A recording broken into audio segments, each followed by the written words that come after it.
A paralytic, so in the Latin, the word that is translated here, sick of the palsy, in the Latin the word is paralyticus, one who is a paralytic, one who's paralyzed.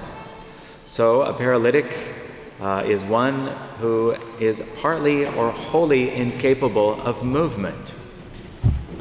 Now this is not a common experience. At least I would guess nobody in here is paralyzed, because otherwise you probably wouldn't be here today. But perhaps some of you have experienced some paralysis. Maybe you had a temporary paralysis and recovered, but that's uncommon. But what is more common is that people experience spiritual paralysis. In this case, one is incapable of movement. One is incapable of movement in the spiritual life, incapable of making spiritual progress. For instance, if a person is living a life contrary to God's commandments, and therefore one is in a habitual state of mortal sin, then that person will be incapable of making spiritual progress. In other words, we could say that person is a spiritual paralytic. And it may be, on the other hand, that a person might tread water in the spiritual life for a very long time without really feeling like they're making any progress. Well, that is not to say that God is not acting upon the person, prompting him or her to act, but the person, him or herself, is incapable of making progress without God's intervention. Now, how can we prevent such a thing from happening? Well, it is good to make a regular examination of conscience. If you pray the divine office in night prayer, we pray an examination of conscience at the beginning of the office of Compline or night prayer. And so you call to mind your day and you commend it to God before you go to sleep at night. And then in the morning, as you come to Mass, we begin, toward the beginning of Mass, we begin with the Confiteor, the I confess, so that you've made that examination of conscience again. And then before Holy Communion, the altar boys lead you in yet another examination of conscience and praying the Confiteor.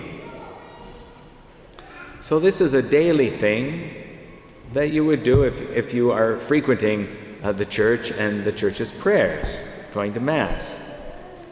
And so we should ask ourselves then, how have I obeyed the commandments of God and the precepts of the church? Now you owe it to God to be obedient to Him. You owe it to God to sacrifice the yield of a day's labor on Sundays in order to abstain from work and to avoid making money on Sundays. And why is that? Why is it that we are to abstain from work on Sundays? Well, because you must render to God what is owed to Him. And what is owed to God is that you worship Him on His day, Sunday, the day of the resurrection. And you worship Him by assisting at Mass. The Mass is the work of God. Mass is not the work of men. It's not our work. We can't make it happen. We can only carry it out. And so the Mass is the work of God. He does it, and we assist Him. So when you attend Mass, you are assisting God in doing His work. And so it is with the Mass and also the divine office. And that is the highest form of worship, the Mass, because it is God's work. And therefore, it's the highest form of worship. So you must assist God in His work on His day. It is not a day to do your work. It is a day to do God's work, which is the holy sacrifice of the Mass and the divine office, which may be substituted by families by praying the Rosary. You can pray the Rosary as a substitution for what the priests have to pray, which is the divine office. Now, I say that the Holy Mass is the highest form of worship, but it is also how we define worship. So there's, just as an aside, there's this sort of popular notion of this thing called praise and worship, which is just guitar music with sort of a whiny sort of singing. And how is that worship? God did not command that you play guitars and whine. But God did command the Mass. This is how he wishes to be worshipped. This is how he's told us to worship him. And so we carry that out. And we render our debt to God that we must pay by assisting at Mass every Sunday and holy day of obligation. We also render our debt to God by obeying his commandments and understanding our state in life and living out our state in life as the way it is to be lived out. So, for instance, a priest, if your state in life is that you are a priest, that's my state of life.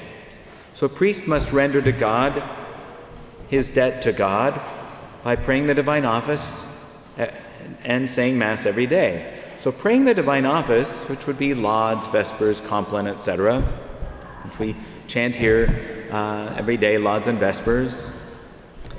But you can also read it. A priest can read it. He can read it quietly or he can read it out loud. But that is a grave obligation for a priest. That means that a priest commits a mortal sin if he does not pray the divine office in full every day. So if he misses one of the hours of the divine office, he has to go to confession. If he's negligent and he accidentally missed one, well, it's sort of hanging out there. It's out there, and he knows that he needs to take it to confession. But it may be that a priest is not necessarily able to say daily Mass from time to time. Maybe on a rare occasion, a priest would not be able to say a Mass during a weekday because he found himself someplace and he didn't have an altar, doesn't have his vestments, doesn't have his missal, doesn't have the sacred vessels or the altar bread or the wine or whatever it is. And so maybe, he's traveling and he has delays and the time changes and he misses a day. Well, all right. That's not a mortal sin for a priest to miss Mass, to miss saying Mass on a weekday. He needs to say it just as you are obliged to Mass on Sundays, so the priest is obliged to Mass on Sundays, to say that.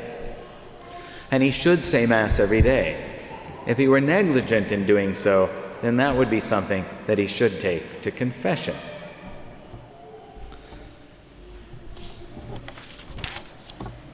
Now, when the priest says Mass, you certainly have expectations of the way that he would do so, and he must do so according to the rules that are set down by the Church for saying Mass, and for carrying out the other sacraments as well. So, for instance, a priest can't just make up the words at Mass. He has to read the words that are given to him in the book.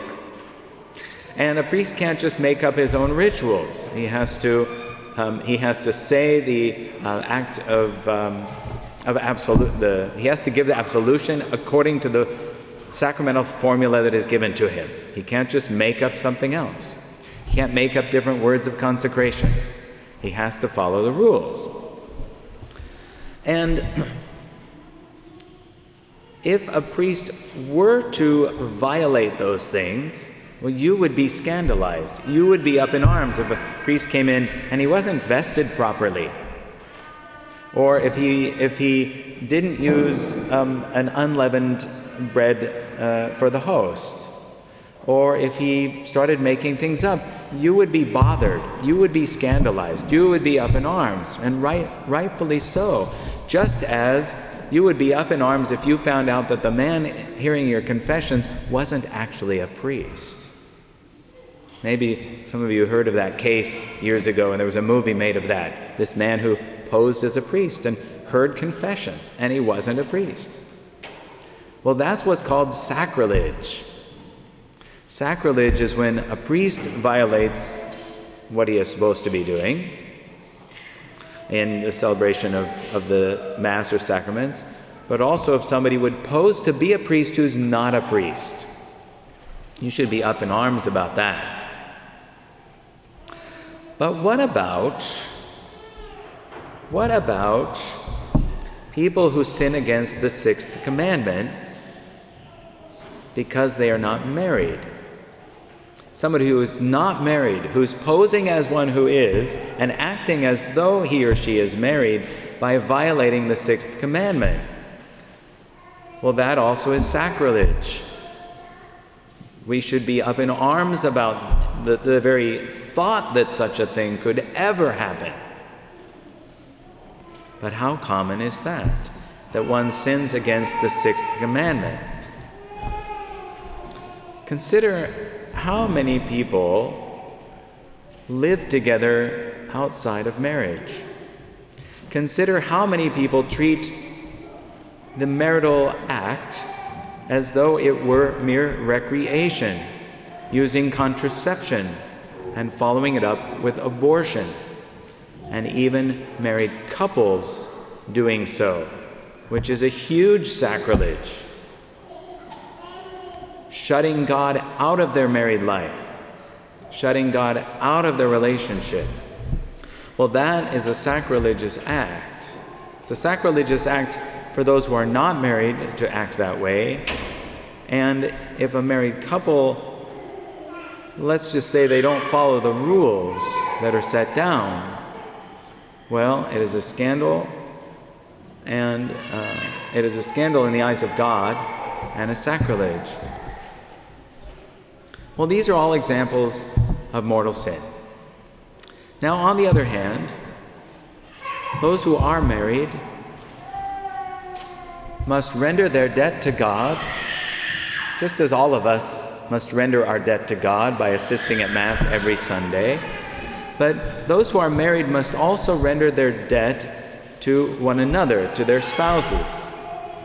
So just as a priest must say daily Mass in order to render his debt to God, so a married couple is obliged to carry out their sacramental duties toward one another, rendering the marriage debt. Classic Manual of Moral Theology writes this: the marriage debt is necessary not only for the propagation of the human race, but also for the fostering of married love.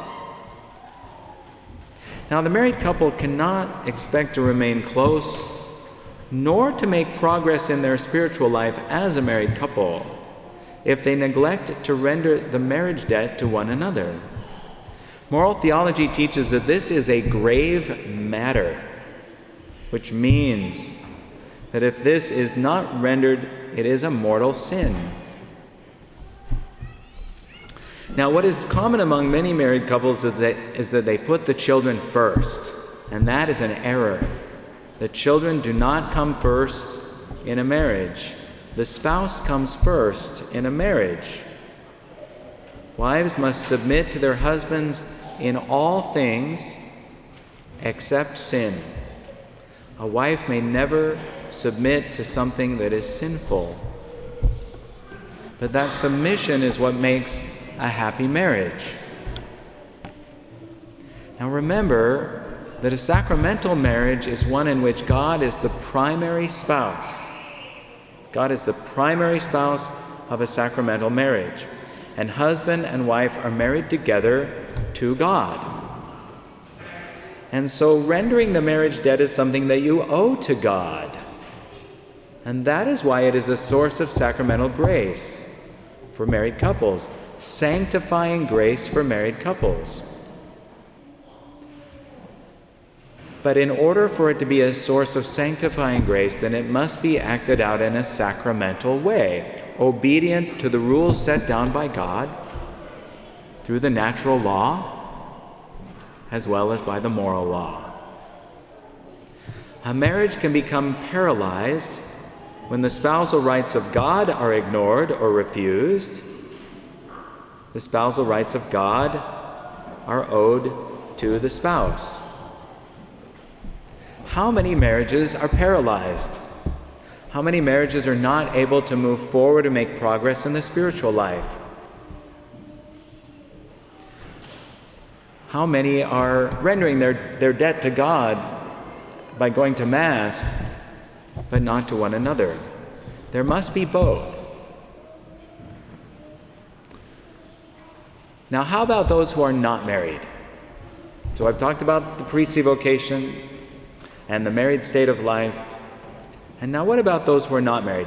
Either those who are not of age, those who are young, or those who are adults who are not married, or those who are widowed, or those who suffered, unfortunately, a divorce or separation. Well, you too owe something to God. From your baptism, you are betrothed to God. And so the obligation to assist at Holy Mass is primary. But being betrothed to God at baptism, you are betrothed more so by your First Holy Communion, which is why young girls will wear a wedding gown and a wedding veil, a bridal veil, to receive their First Holy Communion. And boys will dress up in a suit as though they're getting married to receive their First Holy Communion. Well, what is Holy Communion? It is a union with God. Union of two persons through a sacrament. So it is, in a way, it's an image of marriage. It's a foreshadowing, a foretaste of the heavenly marriage. That when we die, marriage as a sacrament ends at death, and we are joined to the true spouse who is God. And so those who are never married are betrothed to God in this life to live out that life directly with God, and at death they are joined to their spouse in that mysterious way. So a single person, a youth, the unmarried, widows, and those who unfortunately are divorced or separated, they must render the continence of their flesh to God, which means they must either remain virgins for their whole life, or to reclaim the purity of the flesh and living out their days considering God to be their spouse. After all, when two people get married, the spouse is actually God, and he remains the spouse after the death of a husband or wife. He remains the spouse after a civil divorce, which of course has no validity. A civil divorce has no validity in heaven. There is no such thing as a civil divorce in heaven, so one remains married, and therefore God is still their spouse. Now, what to do? Many people struggle with all sorts of difficulties, but we see today that Jesus healed the man who was paralyzed. And Jesus can heal us, provided that we are faithful. If we're not faithful, if we are disobedient to God and the laws that He set down for us in our state of life, then Jesus really cannot heal us. And we learn that from the gospel elsewhere. He could not perform miracles in His hometown for the lack of people's faith. Your faith has saved you. So we must not only have faith, but we must also be faithful. And then Jesus can heal us. And He wishes to do so. In nomine Patris et Filii et Spiritus Sancti. Amen.